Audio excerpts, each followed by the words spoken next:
One of the flags that you see represents a person that died on September 11th, and it's over 3,000 flags here. And it's not just American flags, as you can see, and amongst them there are different nations that also their citizens perished on that day as well. I remember where I was, and I'm sure everyone watching this remembers where they were on that fateful day. And I remember being in Derby and seeing these planes hit the buildings, and I thought, my first thought was, this has got to be a joke, you know, this can't be happening. And then when it dawned on me about what was really happening, I realized that this was a day that was going to change the way the world was forever. And sure enough, it did. A lot of greatness came out of that day, a lot of togetherness. The city of New York, I think, found itself a new spirit of togetherness and comradeship. There was this feeling that the Americans had at that point of actually being one nation, not divided like we see today. And I think that was actually quite a remarkable thing. But then when we started to dig deeper into what it was all about, you know, it ushered in the Patriot Act, it ushered in the NDAA. You know, all of a sudden, you know, we were fearful of these Islamic terrorists that have very easily circumvented security and managed to kill 3,000 citizens. I mean, it is bizarre how even now, political correctness, you know, how did we become so fearful of offending the people that killed us? How does that work?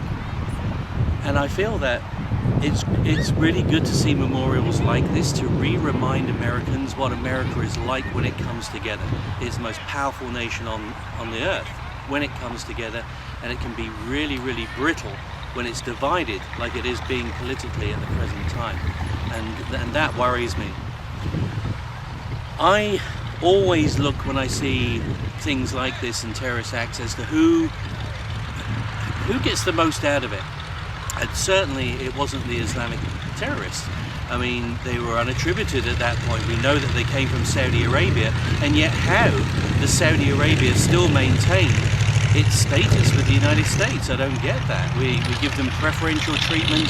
They're now on the Human Rights Council of the UN, and we spend a lot of money with them. We accept a lot of investment. The Clinton Foundation, you know, accepted more from Saudi Arabia than anybody else.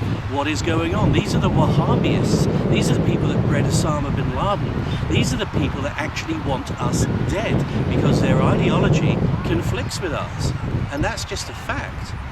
So when we look at 9/11, we look at some of the anomalies that happened there. Only 3,000 died. That's a lot of people. But when you consider that 23,000 should have been at work that day, right at that time, 9/15, how come so few people died? How come you don't see too many Israeli flags? In fact, you don't see any Israeli flags here. You know why? Because they didn't come to work that day.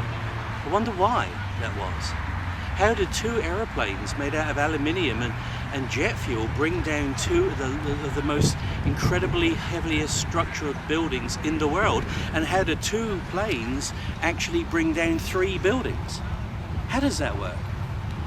We saw quite recently, you know, a 70-story building in China that burned for 21 days and it still stood upright.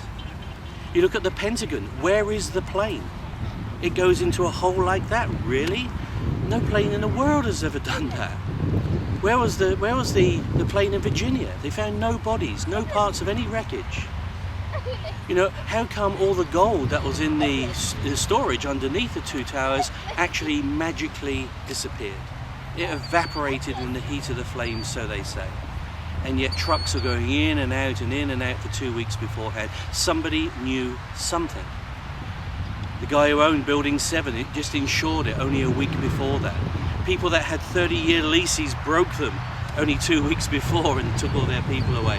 Somebody knows something. And then, of course, once we saw the secret redacted pages from the official government report, the 28 pages that are missing, who did it implicate?